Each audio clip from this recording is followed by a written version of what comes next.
বর্ষা আসছে।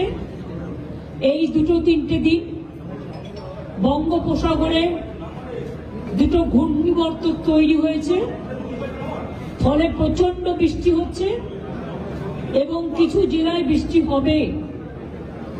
যাদের জায়গাগুলো ইতিমধ্যেই জলে ঢেকে আছে, নতুন করে যদি বর্ষা হয় আর সেই বর্ষার জল যদি আবার আসে এবং ডিভিসি যদি আবার জল ছাড়ে, তাহলে কিন্তু জলের ওপর জল প্লাবিত হবে।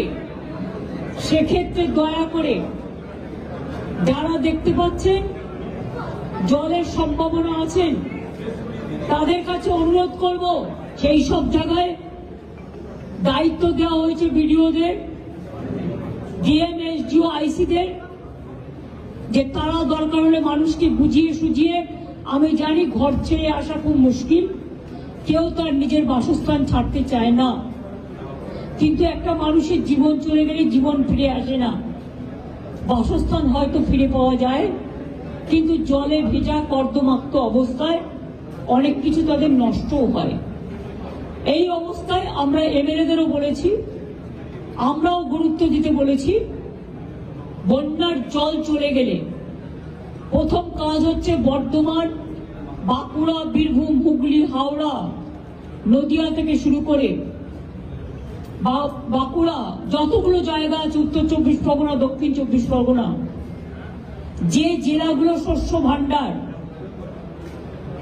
যাদের শস্য নষ্ট হয়েছে, যাদের জলে ধানের জমি প্লাবিত হয়েছে, তাদের জমিগুলোকে মেপে তারা যাতে শস্য বীমার টাকা পায়, চাষি ভাইদের, বোনেদের আমি চিন্তা করতে বারণ করব।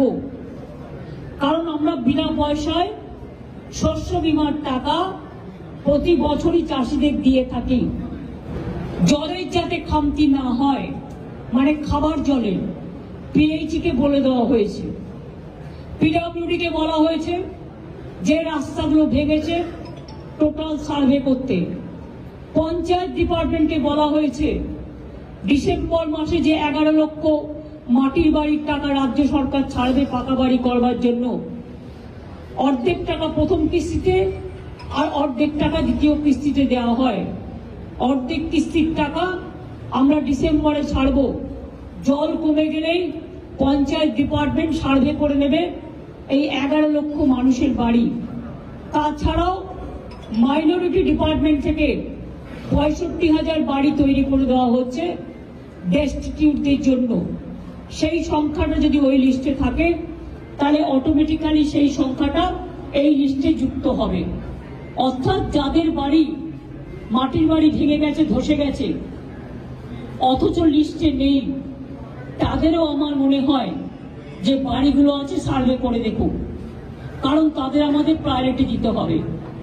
আমরা 50 লক্ষ বাড়ি বাংলায় পাকা বাড়ি তৈরি করে দিয়েছি এই 13 বছরে, কিন্তু এখনো মাটির বাড়ি গ্রাম অঞ্চল, আমাদের তো গ্রাম অধ্যুষিত বাংলা, এখনো 50 লক্ষর মতো বাকি আছে। সেক্ষেত্রে যে বাড়িগুলো একেবারে ধ্বংস হয়ে গেছে এবং অর্ধেক ধ্বংস হয়ে গেছে, সেই বাড়িগুলোর একটা লিস্ট করতে বলা হয়েছে। ইতিমধ্যে অনেক বাড়ি হয়তো 11 লক্ষ লিস্টে আছে, যেটা নেই সেটা আমরা চেষ্টা করব আরো কিছু বাড়িয়ে তাদের লিস্টে যতটা সম্ভব, যাদের একমাত্র ভরসা তাদের মাটির বাড়ি, তাদেরটা দেখে দেওয়ার যতটা পারবো, টাকা যতটা পারমিট করবে। যতক্ষণ না হচ্ছে ততক্ষণ এক একটা বাড়িকে 3টে করে তিরপল দিতে বলা হয়েছে যাদের বাড়ি ভেঙে গেছে। খাওয়া দাওয়া, রিলিফ, এবং আপনারা এই প্রথম দেখেছেন, আগেও করেছি আমরা, সরকার থেকে যেমন রিলিফ দেওয়া হচ্ছে, জিআর চলবে যতক্ষণ মানে স্বাভাবিক পরিস্থিতি না হচ্ছে। পুলিশও নিজের পক্ষ থেকে অনেক জায়গায় কমিউনিটি কিচেন করে করে তারা খাবার পৌঁছচ্ছে। আমিও আমাদের পক্ষ থেকে, আমার দলের পক্ষ থেকে 10 গাড়ি খাবার আর পুলিশকে 10 ট্রাক দিয়েছি, আমাকে সহকর্মীরা দিয়েছিলেন। এছাড়াও সব জেলায় যেখানে যেখানে বন্যা হয়েছে আমরা সাধ্যমতো ড্রাই প্যাকেট করে দিচ্ছি। এক একটা জেলায় হয়তো সাবজেক্ট একটা দুটো চেঞ্জ হতে পারে, কাউকে 5 কেজি চাল, কাউকে 5 কেজি মুড়ি, ডাল, আলু, হাফ কেজি করে সর্ষের তেল, কোথাও সোয়াবিন, কোথাও বিস্কুট, কোথাও চা, এই দুধ বাচ্চাদের। এছাড়াও ডাল বলুন, যা প্রয়োজন মানে মানুষের ইমিডিয়েট, সেই ড্রাই প্যাকেটও আমরা দিচ্ছি এবং পরিবার অনুযায়ী এটা অলরেডি আমরা দিয়েছি বন্যা এফেক্টেড এলাকাগুলোতে। আবার যদি অন্যান্য জায়গায় বন্যা হয়, কন্টিনিউ করে, তখন আবার দেয়া হবে। মানুষ যেন এটা না ভাবে যে আমরা বিপদে পড়ে আছি। বিপদে তো তারা নিশ্চয়ই পড়ে আছে, তাদের দুর্যোগ কেটে যাক, তাদের দুর্ভোগ কেটে যাক, মায়ের কাছে আমরা এটাই প্রার্থনা করি।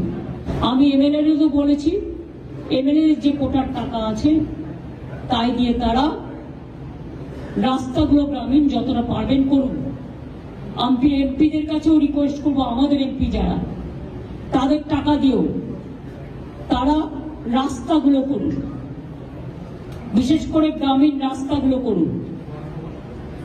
বাড়ির ব্যাপারটা একই লিস্টে যদি দুটো নাম থাকে, একজন পায় আর একজন না পায়, প্রবলেম হয়ে যায়। সেই জন্য ওটা আমরা একসাথে ডিসেম্বর মাসে করব, কারণ সার্ভে করতে আমাদের 1 মাস টাইম লাগবে। তার মধ্যে পুজো এবং ভোটার লিস্টের কাজ শুরু হয়ে গেছে, সেই জন্য সবটাই করতে হবে।